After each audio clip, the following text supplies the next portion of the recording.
Men who can suffer well make the best husbands. The best husbands are those who can suffer with minimal complaining and not turn to their fleshly desires. Two of the hardest fruits of the Spirit to walk in are long suffering and self-control, and most cannot do it. True godly men will listen to the Lord and then submit themselves to obedience to Him.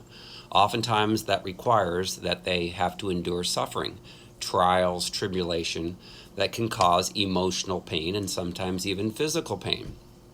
They often must sacrifice their own wants and desires. And godly men will have, of course, forgiven all who have hurt them when they were growing up, repented for their pride, repented for their sin. They refuse to look at pornography. They refuse to lust after other women. And they serve. They serve their wife, they serve their children, and they walk every day in the fruit of the Spirit, which is love, joy, peace, long-suffering, goodness, faithfulness, kindness, gentleness, and self-control. Now, some men were coddled as children, so they complain about the least little things, and they want a wife to mother them and to fix their problems and to become a slave to them. And they have no idea how to lead their families, spiritually, emotionally, financially. And most men had fathers, of course, who never spiritually led their families. So how do you do that when you don't have a role model? And so therefore, many men are selfish. They're sexually impure, and they're demanding, emotionally abusive, and they'll command their wives to submit to them, while never submitting to God. And of course, you think about Acts chapter 5, verses 1 through 11, where Sapphira submitted to an ungodly husband, and it cost her her life. She literally died by going along with his lies. So, and also many men are like King Ahab in 1st and 2nd Kings. You think about him, he wanted Naboth's vineyard to turn into a vegetable garden. So he went to Naboth, asked him for it, and he was going to give him a good price for it and or exchange equal value of that. And Naboth said no. So then he came back home and he kind of pouted about it. Well, then Jezebel learned about it and said, I'll get it for you. So then she ends up arranging a banquet, brings him before the banquet, has two scoundrels that lie about him, saying that he blasphemed God and came against the king, which he didn't do.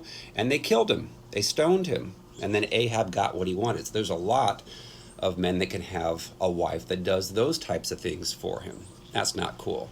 So Hosea in the Bible loved his wife. She cheated on him multiple times. He ended up buying her back, and then she finally repented and loved him the way that she should. So he's a good example of a man that had to suffer and suffer greatly. Now, understand that if you have a spouse that has the Jezebel spirit, she would need to be delivered of that, just like a husband needs to be delivered from the Ahab spirit.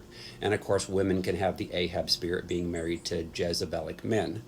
So Ephesians chapter 5, verses 25 through 31 says, husbands, love your wives just as Christ also loved the church and gave himself for her, that he might sanctify and cleanse her with the washing of water by the word, and that he might present her to himself a glorious church, not having spot or wrinkle. So that's important for a man to obviously protect his wife, to love his wife, and to submit to God.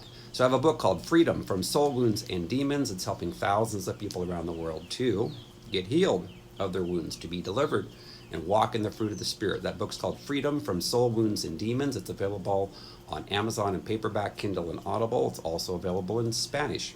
Again, Freedom from Soul Wounds and Demons.